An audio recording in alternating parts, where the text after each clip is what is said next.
João 21, versículo 15.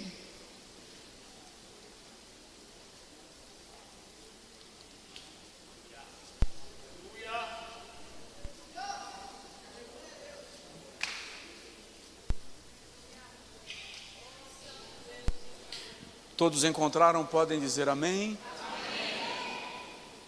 E depois de terem jantado,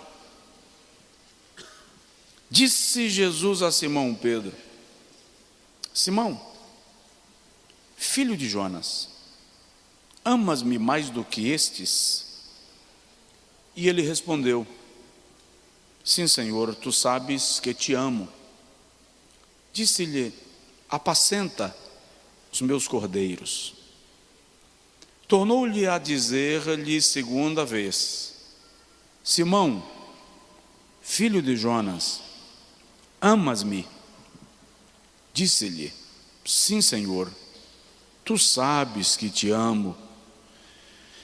Disse-lhe: apacenta as minhas ovelhas.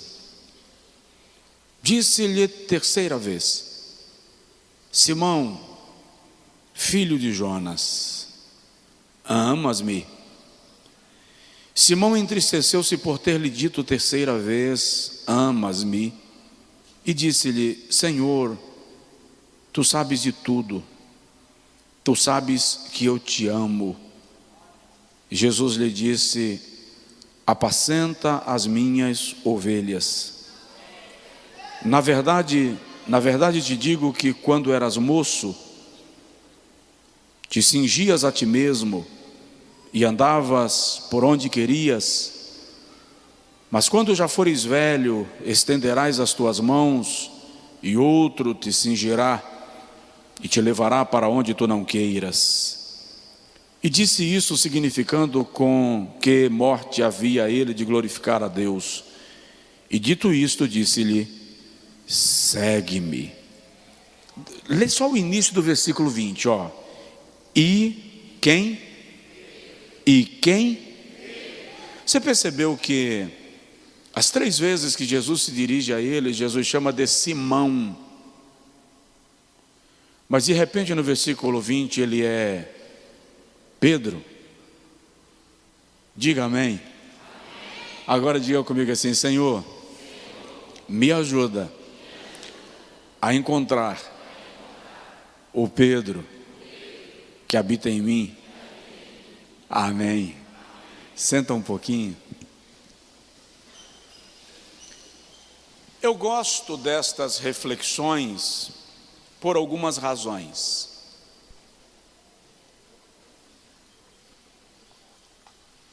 Primeiro, porque elas nos apresentam Deus. O Deus pleno, absoluto, misericordioso, cheio de amor, graça, que nos compreende na inteireza. Segundo, porque elas nos apresentam os personagens bíblicos e revelam para nós que eles não eram homens ou mulheres perfeitos ou perfeitas. E terceiro, porque essas reflexões nos apresentam a nós mesmos. Nós vamos encontrar nos personagens bíblicos traços de personalidade que se assemelham muito com a gente. E isso é muito importante. Eu comecei algumas semanas atrás, só para situar você, falando aqui sobre Você se conhece? É uma série de mensagens que eu pretendia pregar em 4 semanas, mas nós já estamos na 4ª semana. E eu só falei da primeira personalidade, do primeiro temperamento, que é o temperamento sanguíneo.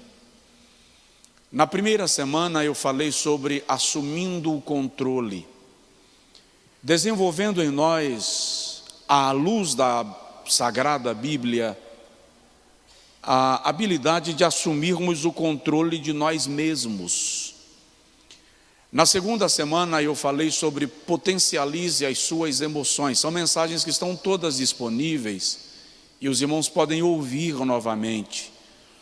Como tornar as minhas emoções fortes e amadurecer de modo que eu consiga maestrar as minhas reações diante das situações menos esperadas. Na semana passada nós entramos na personalidade de Pedro para conhecer a nossa, falando sobre o temperamento de Pedro, considerado um temperamento sanguíneo. E aí mostrei para os irmãos que o sanguíneo apresenta alguns defeitos e virtudes, como qualquer outro temperamento, e fiz uma pequena relação desses defeitos e virtudes. Por exemplo, o sanguíneo é pusilânime, aquele que age por impulso, pela circunstância. Ele é volúvel, ele pode mudar de posição, de opinião, de acordo com as circunstâncias. É indisciplinado, ou seja, não é o tipo de pessoa que começa e termina, é ruim de cumprir com horários, a não ser quando ele entra por um processo de transformação, por um processo de mudança, de disciplina, pela própria operação do Espírito Santo.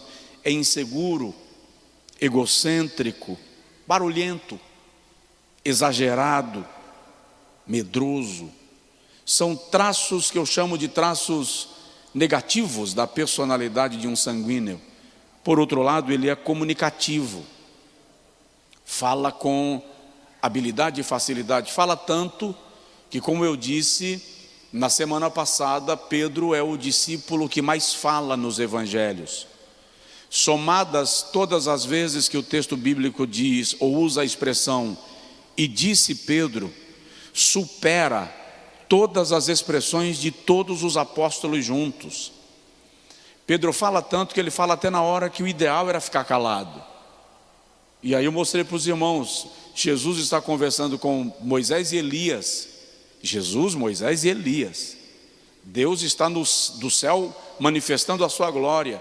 E Pedro não dá para ficar calado. Ele diz: vamos fazer uma tenda para vocês três. A gente fica aqui por cima mesmo. Aí Jeová se manifesta e diz assim: esse é o meu filho amado. Aí ele ouvi. É como se eu dissesse: cala a boca, Pedro, e ouve. Agora é hora de ouvir, Pedro.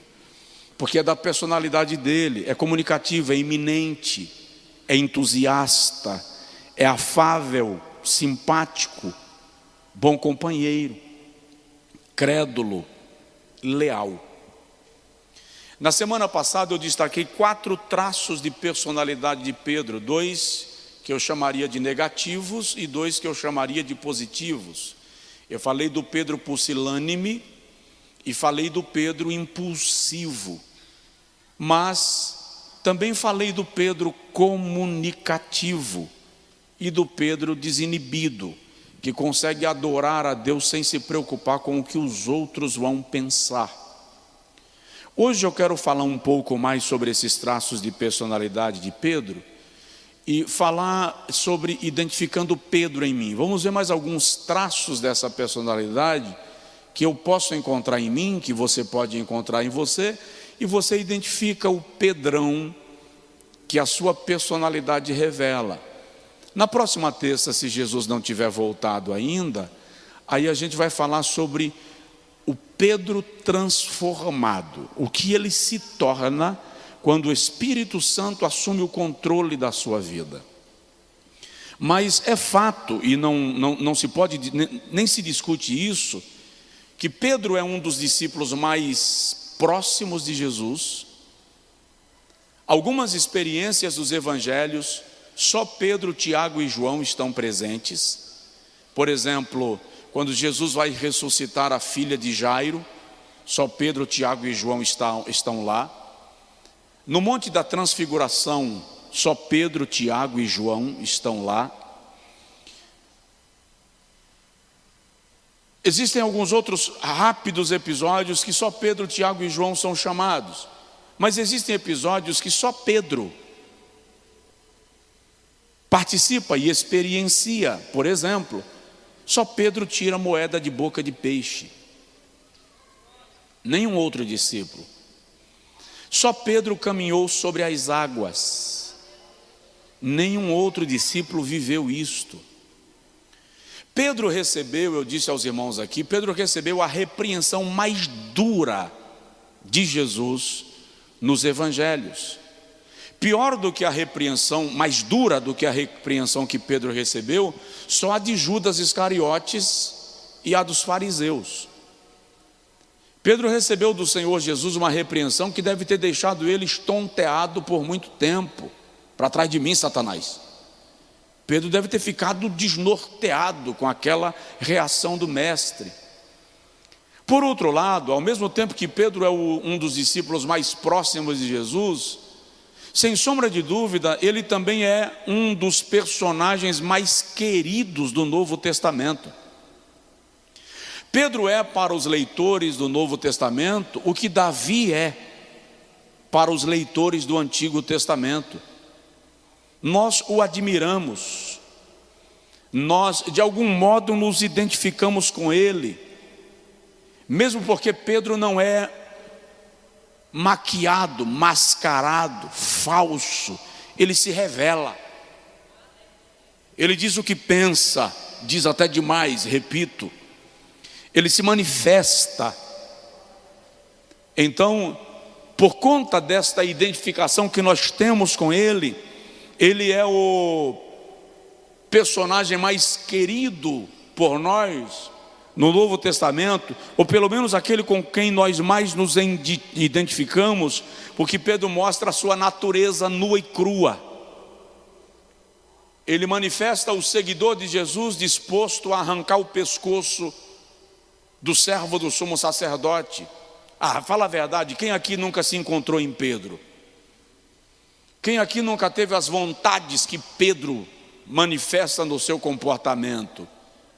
Então isso nos torna de algum modo identificados com ele. Eu quero destacar mais algumas características de Pedro para você sair daqui terça-feira na dúvida, ser ou não ser, eis a questão. Vamos provocar Pedro, fazer ele se apresentar, para ele ser batizado com o Espírito Santo no cenáculo, porque depois de batizado com o Espírito Santo, ele é uma bomba para a proclamação do Evangelho de Jesus Cristo. Então, vamos lá. Um outro traço de personalidade do sanguíneo que se manifesta em Pedro é o seu egoísmo. Não é o egoísmo no sentido egocêntrico da palavra, mas no sentido possessivo. O sanguíneo quer tudo para ele, é meu. Ao mesmo tempo que ele é generoso, ele manifesta a sua generosidade querendo manter o controle daquilo que ele se dispõe a doar. Por exemplo, Pedro vive uma das experiências, talvez a experiência mais extraordinária do Novo Testamento, quando Jesus pergunta: quem dizem os homens ser o Filho do Homem? E os discípulos respondem: uns dizem que tu és Elias, outros dizem que tu és Jeremias, João Batista, ou alguns dos profetas. Jesus então pergunta: e vocês, o que dizem que eu sou?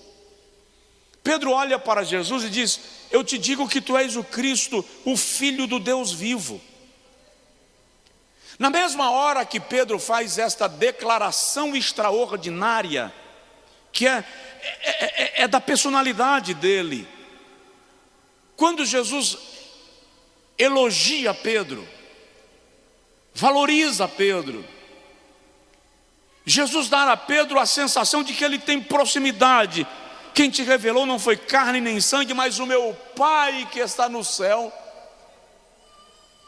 Pedro se sente no direito de dar uma bronca em Jesus, já que eu fui o cara a quem Deus revelou: quem és tu? Então você tem que me ouvir. Para com essa conversa de ir para a cruz. Da personalidade do sanguíneo existe o risco de o sucesso lhe atrapalhar, não por orgulho, mas por empolgação. Como ele recebe de Deus a divina revelação da natureza de Jesus, ele se empolga. E porque se empolgou, ele já se sente no direito de invadir a sala que não é dele e dizer para Jesus: muda esse discurso, para com esse negócio. E na verdade aquele sentimento de Pedro, apesar de equivocado, era original, era verdadeiro, era genuíno. Era o Pedro, o mesmo Pedro do Monte da Transfiguração.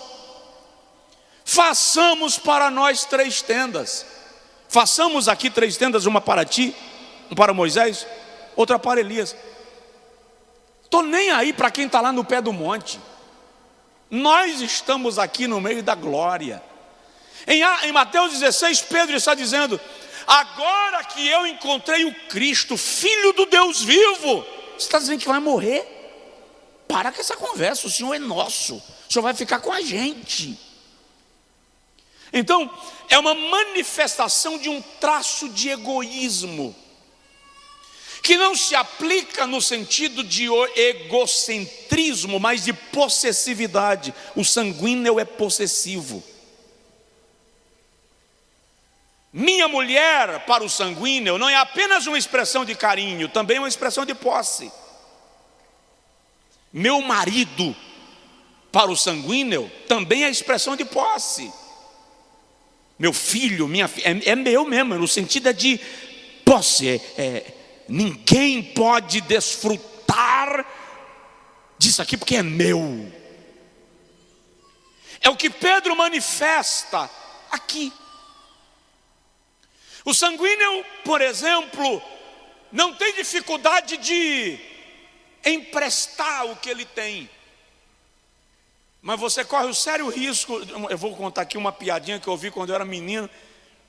O camarada ia para uma festa, para um forró, e queria arrumar uma namorada, mas ele não tinha a calça que ele queria, bonita e arrumada. Ele chegou para um amigo e disse: me empresta aquela calça sua nova. E o amigo disse: empresto? É para conseguir aquela menina lá? Empresto. Emprestou a calça. Quando ele está conversando com a menina lá na festa, no forró, ele encosta na parede. Aí o amigo sanguíneo passa e faz assim: ei, desencosta aí da parede com a minha calça para não sujar. Então o sanguíneo empresta a calça, mas ele continua lembrando para quem recebeu o empréstimo que a calça é dele. Como se quem vestiu a calça esquecesse disso. É um traço da sua personalidade. Controle, possessividade. Ao mesmo tempo que Cristo é o Filho do Deus vivo, ele se sente com autoridade para repreender o Filho do Deus vivo. Ao mesmo tempo que ele recebe uma revelação de Deus, por causa da sua possessividade, ele se torna vulnerável a um dardo inflamado do maligno, ao ponto de Jesus dizer: para trás de mim, Satanás, tu não pensas nas coisas que são dos céus, mas nas coisas que são da terra. Eu não sei exatamente, eu repito, como é que Pedro ficou depois que Jesus olha para ele e diz assim: para trás de mim, diabo. Como é que Pedro ficou, irmão? Eu acho que Pedro demorou um tempo para se reencontrar. Mas sabe o que é incrível na personalidade dele? Ele não foi embora. Ele nunca desistiu de seguir a Cristo por causa das broncas que Jesus dava nele. É uma das características do sanguíneo. Ele é um bom companheiro.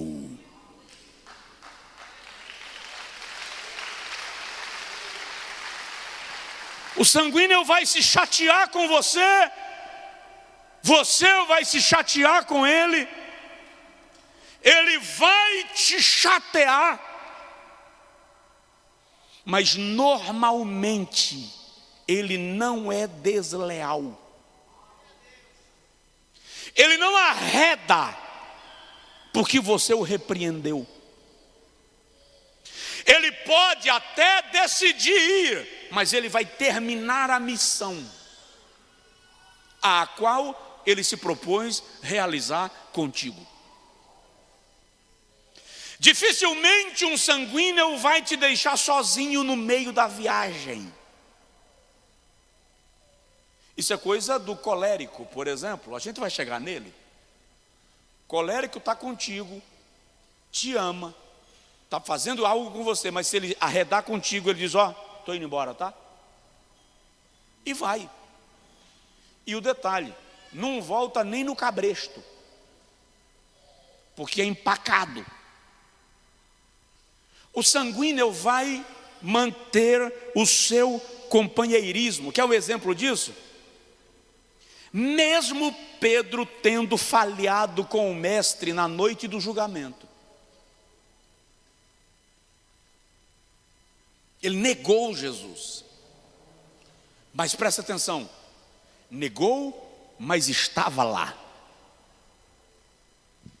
Além de Pedro e João, você não encontra nenhum outro acompanhando Jesus no seu processo de julgamento.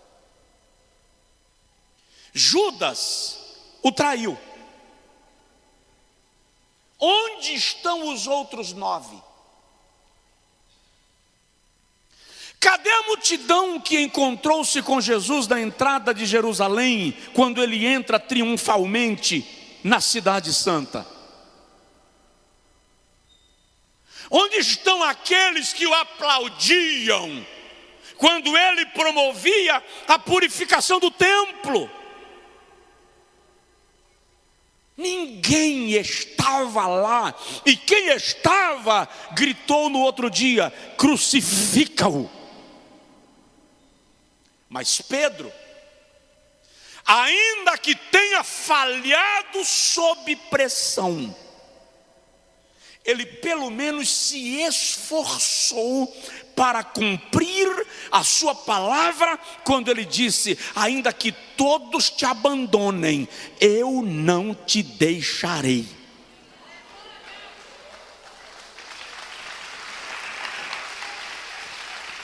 Agora é claro, se você pegar a negação de Pedro como ato isolado, você vai dizer: é um cara fraco, mau caráter. Mas pega a negação de Pedro dentro do contexto. Primeiro, ele está numa região onde ele não é bem-vindo. Ele é galileu e está na Judéia. E os judeus e os galileus não se relacionavam bem. Segundo, se o irmão ler Mateus capítulo 19, você vai ver que os discípulos iam acompanhando a Jesus, mas o texto diz que eles vinham acompanhando carregados de medo, porque eles já sabiam o que os esperava em Jerusalém. Imagina a estrutura emocional deles. E a estrutura emocional de Pedro numa situação dessa? Está abalada. Pedro está atônito. Ele é o tipo animal selvagem arisco, porque o sanguíneo é muito arisco, cisma muito rápido. De repente, lá na oração de Getsêmani, enquanto eles estão orando, Pedro vivencia o barulho da multidão que vem prender Jesus. E na escuridão, típico de um pusilânime, ele cata da espada e dá no pescoço do soldado, do servo do sumo sacerdote. Pescoço não, pastor, orelha. Orelha porque o cara não deixou o pescoço. Eu não acredito que Pedro queria a orelha do cara, queria o pescoço mesmo. Mas o camarada era servo do sumo sacerdote, era o chefe da guarda do templo, então sabia se defender, foi a orelha. Aquilo vai abalando a estrutura emocional dele. O mestre poderia ter elogiado o heroísmo, a tentativa de Pedro de defendê-lo, mas o mestre o repreende na frente de todo mundo. Para um sanguíneo, isso é a morte. Põe a tua espada na bainha, Porque quem com ferro fere, com ferro será ferido. Ou tu pensas que eu não poderia rogar ao Pai, e Ele me enviaria 12 legiões de anjos? Jesus está dizendo a Pedro: eu não preciso que você me defenda. Até porque Pedro não tinha que ter reagido, porque quando perguntaram onde está Jesus, Jesus toma a frente de todo mundo. E ele diz: é a mim que buscais. Então Jesus está querendo que os apóstolos fiquem fora do raio de ação. Pedro toma a frente e vai resolver o problema. Mas ele está abalado. Quando chega lá no local do julgamento, todo mundo é judeu, é inimigo, é o palácio, gente. Pilatos está ali, Herodes está ali. É o rato na toca dos gatos. Pedro está se sentindo presa fácil. Ele está emocionalmente instável. Então, quando vem a pergunta inesperada, e ele não imaginou que viria, não planejou a resposta, soltou na defensiva. Mas o fato é, ele estava lá. Olha bem para mim e me responde: você estaria?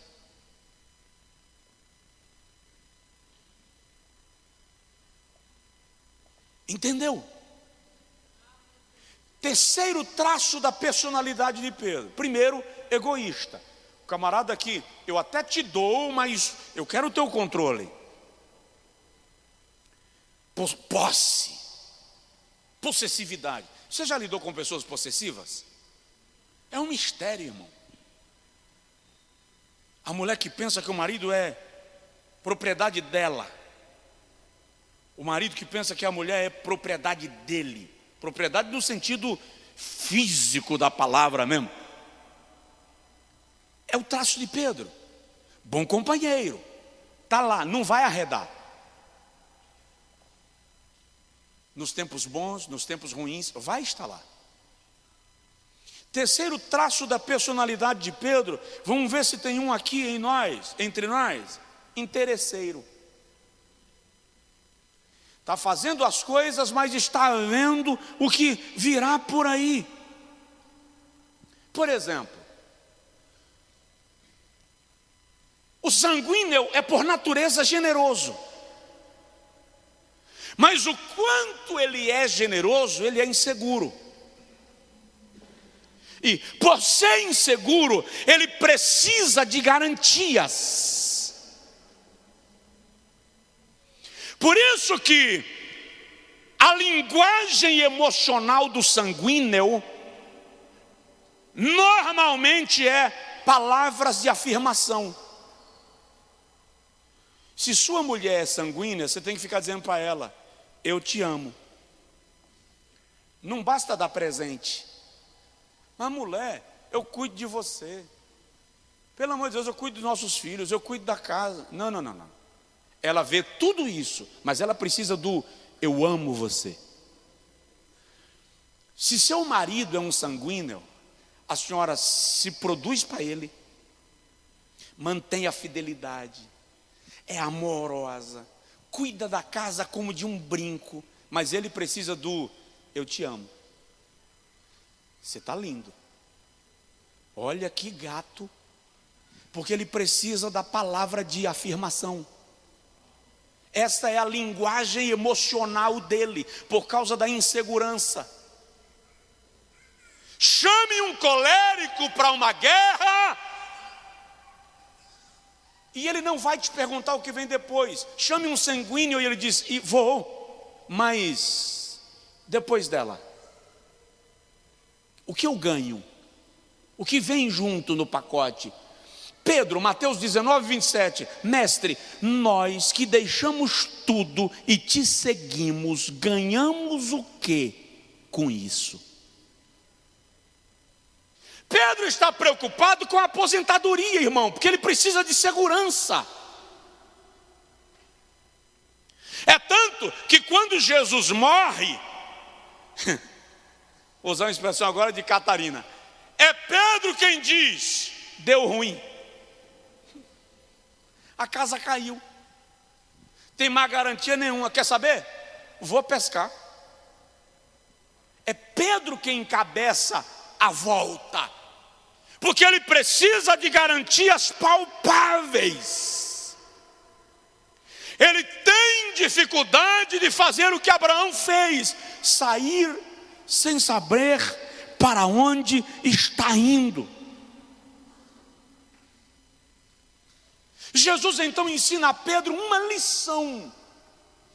Muitos dos primeiros serão últimos, e os últimos serão primeiros.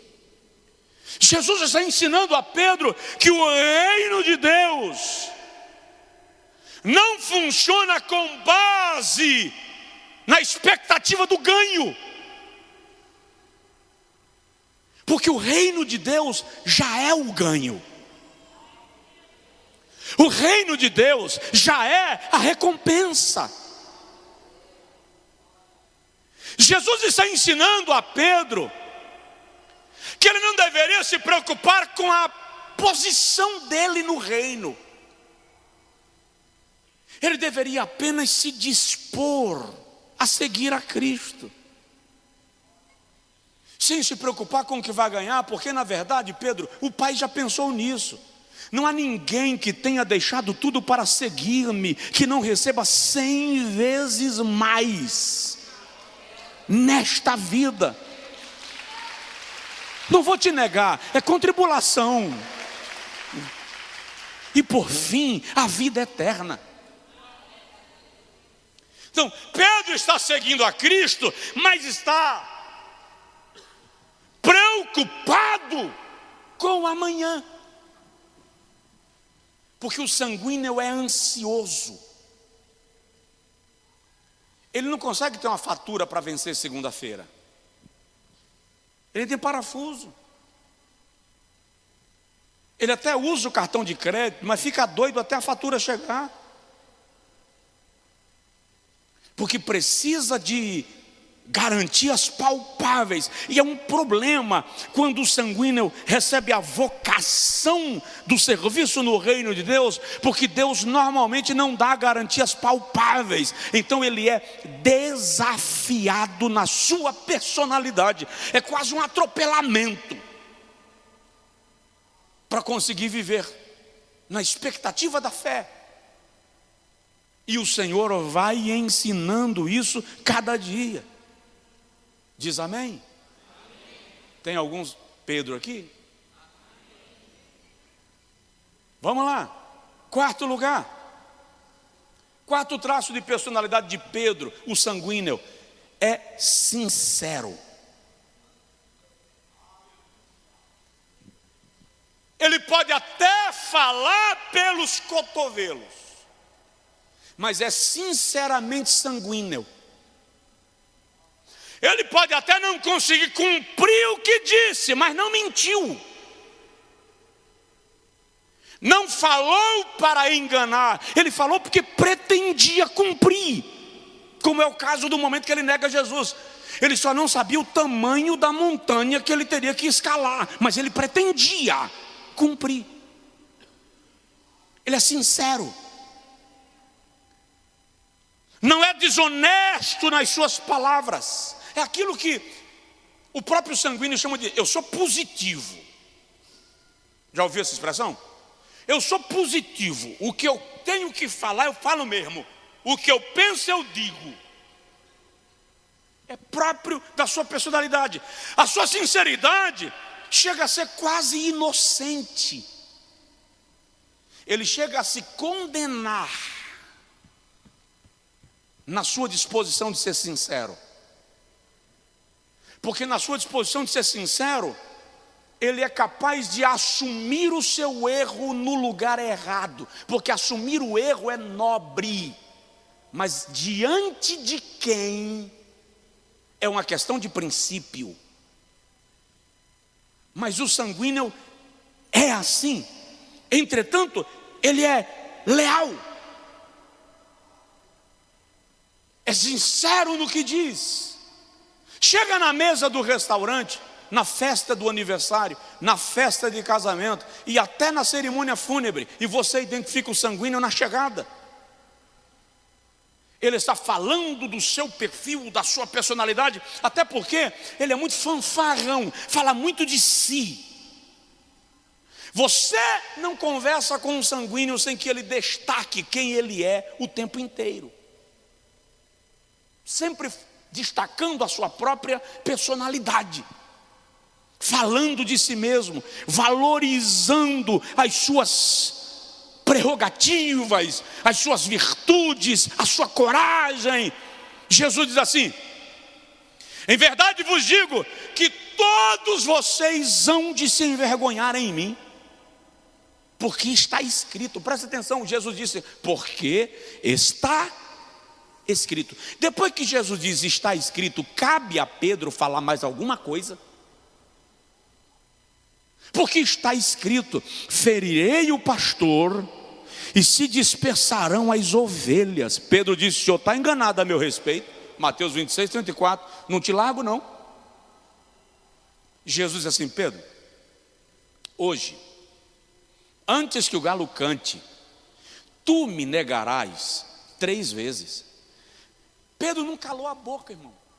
Ele fala assim: eu morro, mas não te nego. Pode ler, está escrito.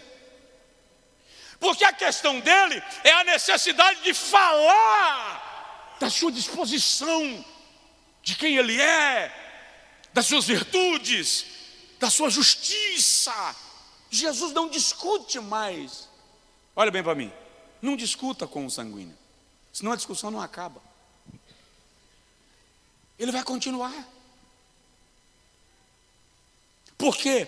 Porque ele é sincero, e na sua sinceridade ele acaba sendo espalhafatoso. O sanguíneo assume compromissos no ímpeto. Termino de pregar, alguém diz assim: pastor, nós viemos, já aconteceu aqui, nós viemos de carro, de Palmas, para marcar uma agenda com o senhor, e a gente sai daqui com a agenda marcada. Viemos do Rio Grande do Sul só para marcar uma agenda com o senhor. Eu digo assim: querido, passa a data para o pastor Emerson, que durante a semana eu vejo com ele. Isso é chato para quem veio de Palmas, fala sério. É ou não é? É ruim demais para quem veio do Ceará para fazer uma agenda e o pastor diz: passa a data que eu vou ver isso durante a semana e te respondo. O sanguíneo não. Que maravilha. Que dia é? Dia 32 e 33 do mês que não existe. Estou lá. Quando ele vai procurar o dia 32 e 33 do mês que não existe, ele diz assim: mas eu marquei. Porque ele responde no impulso do momento. Não é deslealdade, não é desequilíbrio, não é loucura, é sinceridade, é disposição de fazer aquilo que se propõe. Só que muitas vezes ele não consegue fazer porque está além daquilo que ele alcançaria. Pedro diz: não te nego, eu morro quando chega na hora X. Não sei nem quem é, nunca vi. Ele não mentiu para Jesus, ele pretendia cumprir, ele só não sabia o tamanho do problema que estava vindo à frente. É da personalidade dele. Tem alguém na casa? Vamos terminar? 6º lugar, Pedro, o sanguíneo, tem como característica a volubilidade. Ele é volúvel, ele muda de estado de humor, de comportamento, circunstancialmente. É exatamente por isso que o fato mais conhecido da vida de Pedro é... Qual é o fato mais conhecido da vida de Pedro? O apóstolo que negou a Jesus.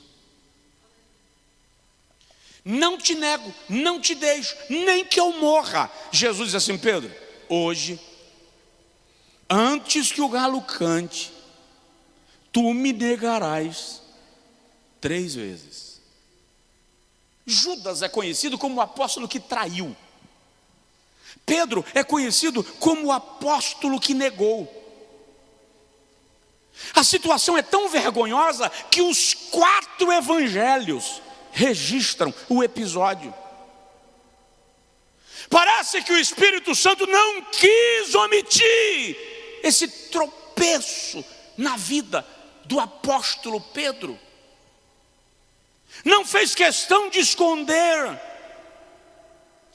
É óbvio, eu acabei de dizer, ele está num ambiente estressante, forte demais para um sanguíneo. Mas tem algumas situações às quais Pedro se expõe que lhe leva à negação. João capítulo 18, versículo 8 diz que ele estava sozinho. Um sanguíneo não pode estar sozinho sob pressão. Um sanguíneo precisa de um ponto de referência que lhe apresente equilíbrio emocional. Muitas vezes é a esposa. Quem já assistiu o Incrível Hulk? Levanta a mão. Sério? Vocês assistem esses negócios? O pregador também. Se ele ficar nervoso, ele é o típico sanguíneo, que quando fica nervoso explode. E depois que ele fica da cor de capim, ele pisa tudo, arrebenta tudo, derruba prédio. Para eliminar o inimigo, ele acaba metade da cidade. Então logo a mocinha chega. Como é o nome dele, gente? Como é o nome do Hulk? O nome do rapaz? Bruce. Então logo a menininha chega e faz assim: Bruce. Ele vira água, começa a derreter e diminui. E você já percebeu como é que ele fica depois? Em depressão. Ele precisa do colo dela, porque senão ele mergulha num estado de angústia, que tem episódio que ele some no mundo e ninguém o encontra. Típico da personalidade sanguínea. Então, precisa de um ponto de referência emocional para gerar equilíbrio. Pedro se arriscou, ficou só no meio dos inimigos. E o detalhe, como ele tem uma impulsividade para falar, ele não consegue ficar calado nem perto dos seus adversários. Ele fala. Ele tanto fala que alguém olha para ele e fala assim: você também é galileu. Como assim? Tua fala te condena, teu sotaque. Pedro se misturou com o povo de Jerusalém e esqueceu que ele era estrangeiro. Ele era galileu. Ele estava no meio de inimigos. Ei, se você não conhece o ambiente que você está, controle suas palavras. Fale pouco, para que ninguém crie um diagnóstico de você. E o detalhe, o pecado da negação de Pedro é progressivo, porque primeiro ele está se aquecendo na fogueira. Alguém olha para ele e fala assim: já vi você com o Galileu lá. Ele diz: você nem quem é. Mas ele ficou sem graça e ele saiu. Ele não ficou mais ali. Aí ele vai lá para dentro, para o vestiário, que estava frio lá fora. Então ele vai procurar se aquecer lá no vestiário. Quando ele está no vestiário, você vê que ele não consegue ficar calado no vestiário, gente. É no vestiário que a empregada de Pilatos diz assim: você também é galileu. Ele disse: sou não. Oh, gente, A mulher diz assim: o teu sotaque te condena. Ele diz: já falei que não sei quem é. Aí ele sai. Lucas diz que Pedro saiu resmungando e xingando, dando xingamentos. A natureza do velho Pedro apareceu.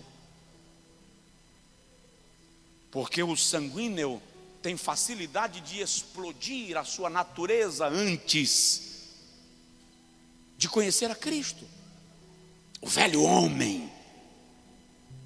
Então ele sai xingando. A sensação que eu tenho é que Pedro saiu dando murro na parede. Mas o texto de Lucas diz que ele saiu resmungando, cafangando, soltando xingamentos e dizendo: já falei que eu não sei quem é. Quando Pedro vem reclamando e dando tapa, ele destampa na sala do julgamento. Quando ele destampa na sala do julgamento, Lucas diz que o mestre que está sendo julgado olhou para Pedro.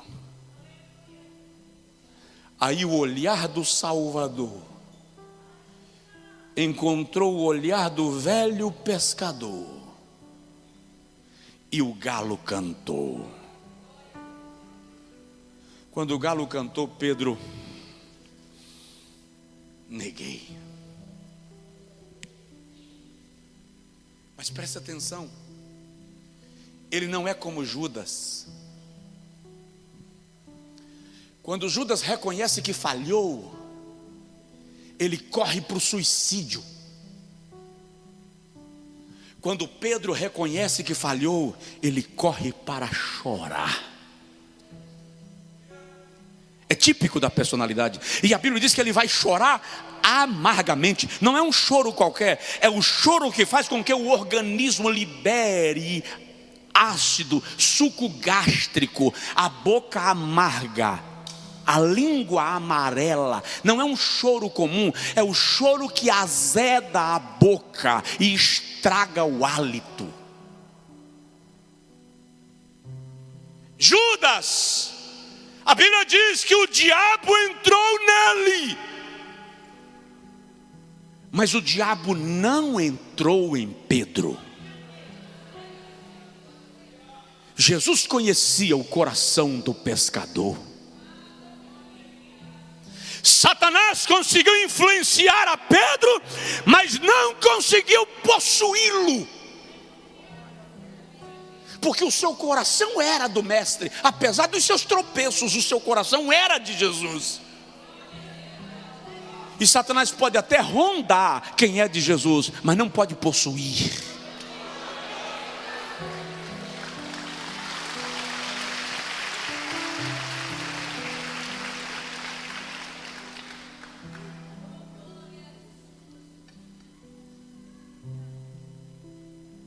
O julgamento de Jesus termina, Pedro não aparece mais.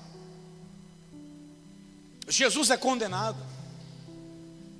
Pedro não aparece mais. João está ao pé da cruz até o último momento, Pedro não. Como é que ele vai encarar Jesus agora? Jesus não conta para ninguém: rapaz, ó, não confia em Pedro não, viu? Pedro é fraco de personalidade. Sei não, viu? Sei que se tem muita chance. Não, Jesus não faz isso. Ninguém sabe o que aconteceu. Pedro some. Jesus é sepultado, Pedro não aparece. No dia da ressurreição, as mulheres vão subindo para o túmulo. É subindo mesmo, literalmente. Ficava num ponto alto de Jerusalém. Quando elas vão subindo para o túmulo, a pergunta é: quem nos removerá a pedra? Quando elas chegam diante do túmulo, João 20, a pedra está removida. E a Bíblia diz que um anjo com a aparência de um relâmpago está em pé em cima da pedra. E o anjo diz assim: a quem buscais? Ao que já vive dentre os mortos? Ele não está mais aqui, ele já ressuscitou.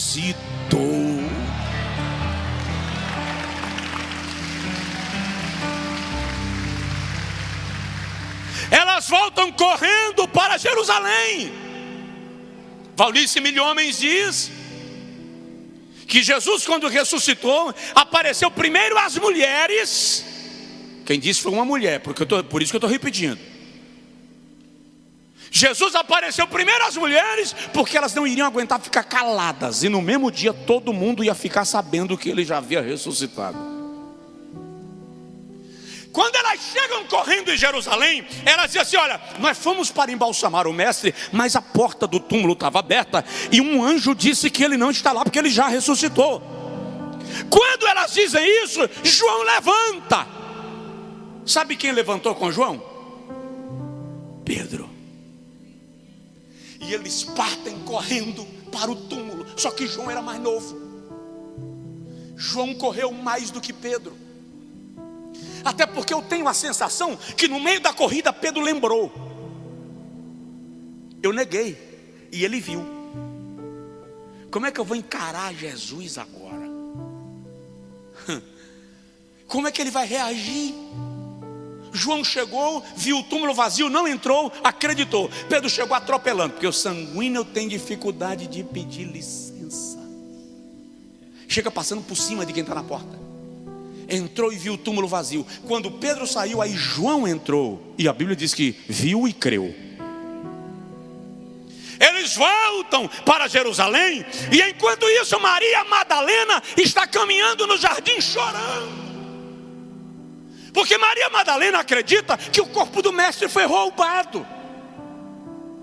Quando ela encontra com o jardineiro, ela diz: Senhor, se tu roubaste o corpo do meu mestre, me dize onde o puseste.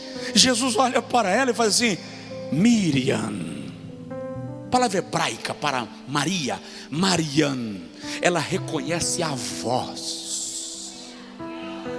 Quando ela reconhece a voz, ela cai aos pés do mestre. E o mestre diz: não me toques, porque eu ainda não fui para o Pai. E ela diz: Rabi, Raboni, Raboni, mestre, meu mestre, meu bom mestre. Presta atenção, Jesus diz assim: vai. Marcos 15, versículo 7. Dize aos meus discípulos e a Pedro.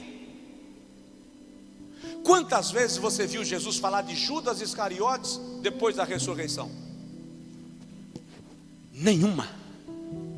Mas ele menciona Pedro de maneira direta e objetiva. Diga aos meus discípulos e a Pedro que eu vou para a Galileia e os encontro lá. Enquanto ela desce para Jerusalém, Jesus desce para a Galileia. Quando ela chega no cenáculo, ela diz assim: ó, meus irmãos, é o seguinte, eu conversei com ele. Elas conversaram com o anjo, mas eu vi Jesus. E ele me disse para a gente ir todo mundo para a Galileia, que ele vai nos encontrar lá. Irmão Pedro, sim, irmã Maria. Ó, Jesus mandou dizer para o senhor que o senhor não pode faltar nesse encontro.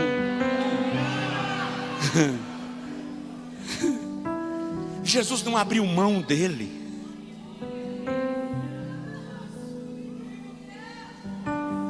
Anternar? Nós vamos falar do Pedro transformado semana que vem. O senhor não pode faltar nesse encontro. Olha para a pessoa que está do seu lado e diz para ele assim: Deus não abre mão de você.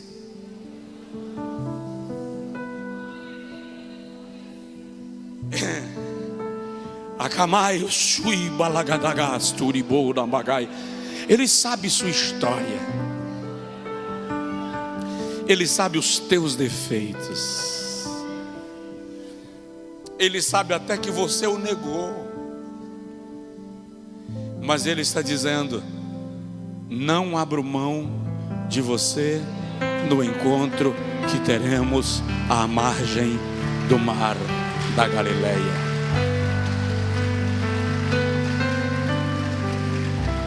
Ele está dizendo: nós vamos comer peixe com mel. Oh, aleluia. Jesus, deixa para isso. Jesus não transforma Pedro na masmorra. Jesus não transforma Pedro no sacrifício. Olha que paradoxal. Jesus transforma Pedro comendo peixe com mel na brasa. O lugar onde Jesus transforma Pedro é ao redor do fogo. Ei, olha para mim. Onde foi que Pedro negou Jesus? Perto da fogueira, ao redor do fogo. Jesus começa a transformar Pedro ao redor do fogo. Por quê? Porque é exatamente onde você bateu a cabeça que Jesus vai começar a consertar as coisas. Por quê? Vou concluir com esta frase. Porque o plano de Deus para a sua vida não perdeu a validade.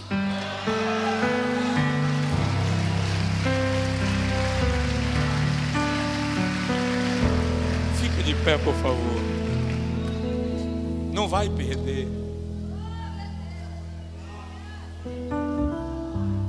Não vai perder. Se Jesus permitir, na terça-feira que vem, vamos caminhar com Pedro no processo de restauração e vamos ver o que ele se tornou depois desse processo.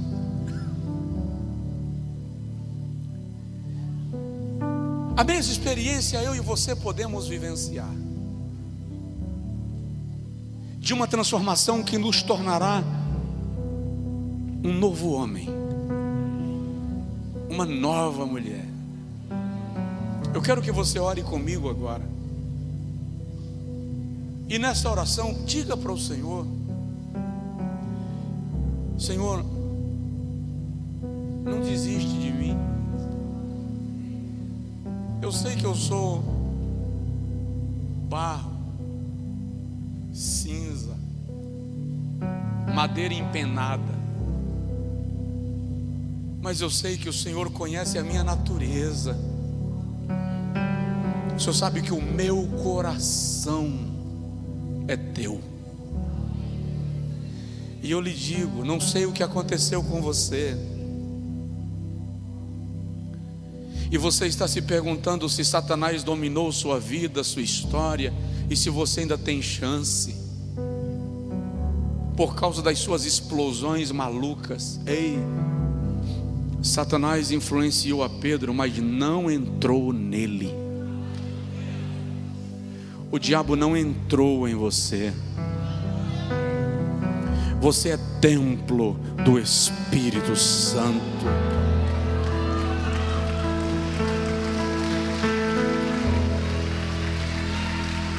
Apesar de mim, apesar de você, Deus não abre mão de nós.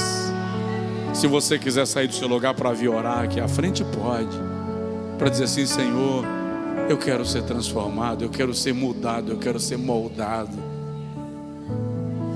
Pedro é moldável, ele aceita o processo da transformação.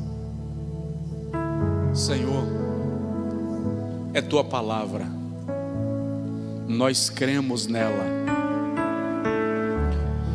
Temos as nossas bizarrices, dificuldades.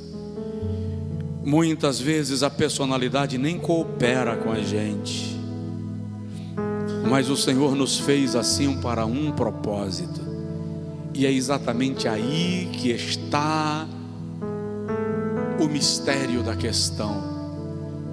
Somos assim porque o propósito para o qual o Senhor nos formou requer que sejamos assim. O que nós pedimos agora é: transforma essa natureza no formato que o Senhor deseja que sejamos. Transforma a nossa personalidade, lapida os nossos traços de comportamento e faz com que sejamos parecidos com Cristo. Pedro foi tão poderosamente transformado, Senhor, que no dia da sua morte, diz o historiador, Pedro disse: eu não sou digno de morrer como meu mestre. E ele não aceita ser crucificado na mesma posição que Jesus o foi, e ele é morto, crucificado de cabeça para baixo, porque a transformação que vem nele é tão grande, é tão extraordinária, que ele não aceita nem o direito de morrer como o seu mestre morreu.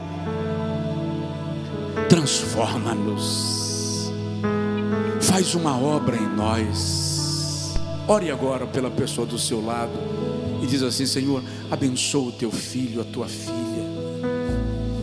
Se é o seu marido, se é a sua esposa, se a personalidade de Pedro mora na sua casa e porventura você puder, ora com ele agora. Jesus, ajuda meu marido, ajuda minha esposa, ajuda o meu filho, me ajuda a entendê-lo,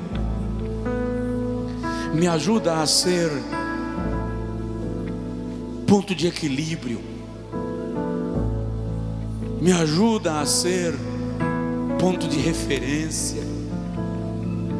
Diz aí: Senhor, não deixa meu marido se perder, minha mulher se perder, não deixa meu filho se perder, não deixa que o seu temperamento o transtorne.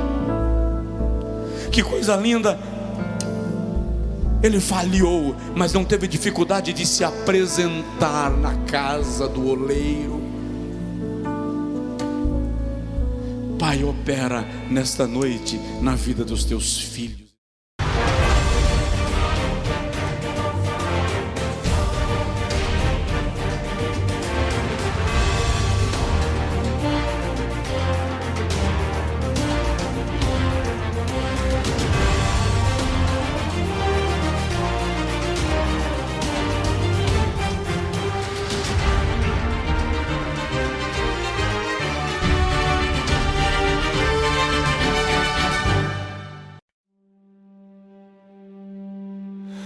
I kept the fragments of our vow inside the quiet corners of my mind. Even when the fires faded out, your words stayed floating through my life. You said the storms would break apart before they ever took us under. But time rewrote the beating heart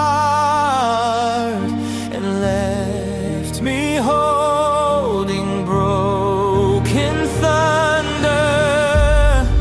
I tried to outrun what you left behind, but the truth keeps pulling me back in line.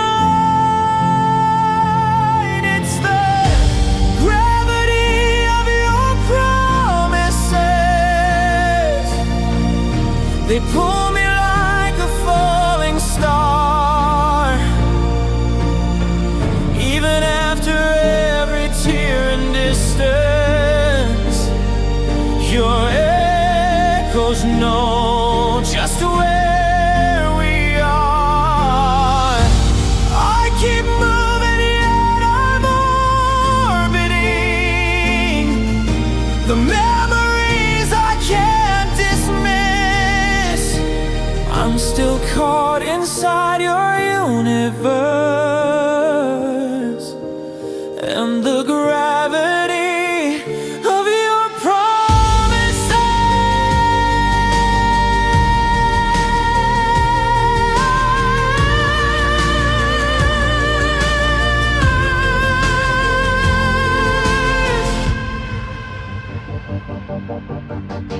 I walk the ruins of our past, the places where our shadows used to dance. Your voice is buried in the cracks, a quiet ghost I never meant to chance. The aching sky begins to bend as constellations shift above me. I try to break the pull again, but love is not so simply free. I try to outrun what I felt that night, but the weight keeps turning me back to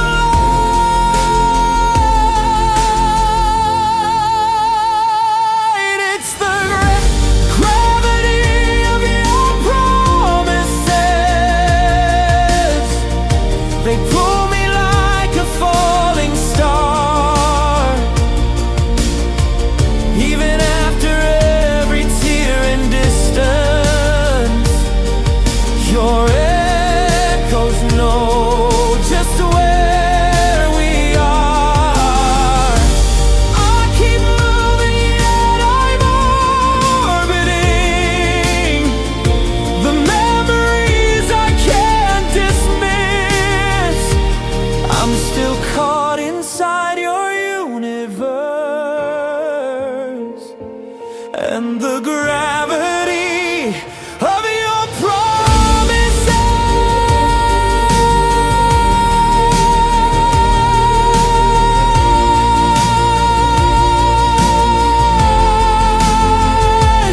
Maybe some truths were meant to stay beneath the bones of yesterday. Maybe some love is built to last, even when everything has passed. If I could let go, I would try, but the pull is stronger than goodbye. It's the gravity of your promises, a force I never learned to fight. Even if the world collapses, your memory keeps me in its light. I keep moving, but I'm orbiting a truth I can't escape or twist. I'm still bound to all you left in me by the gravity of your promises.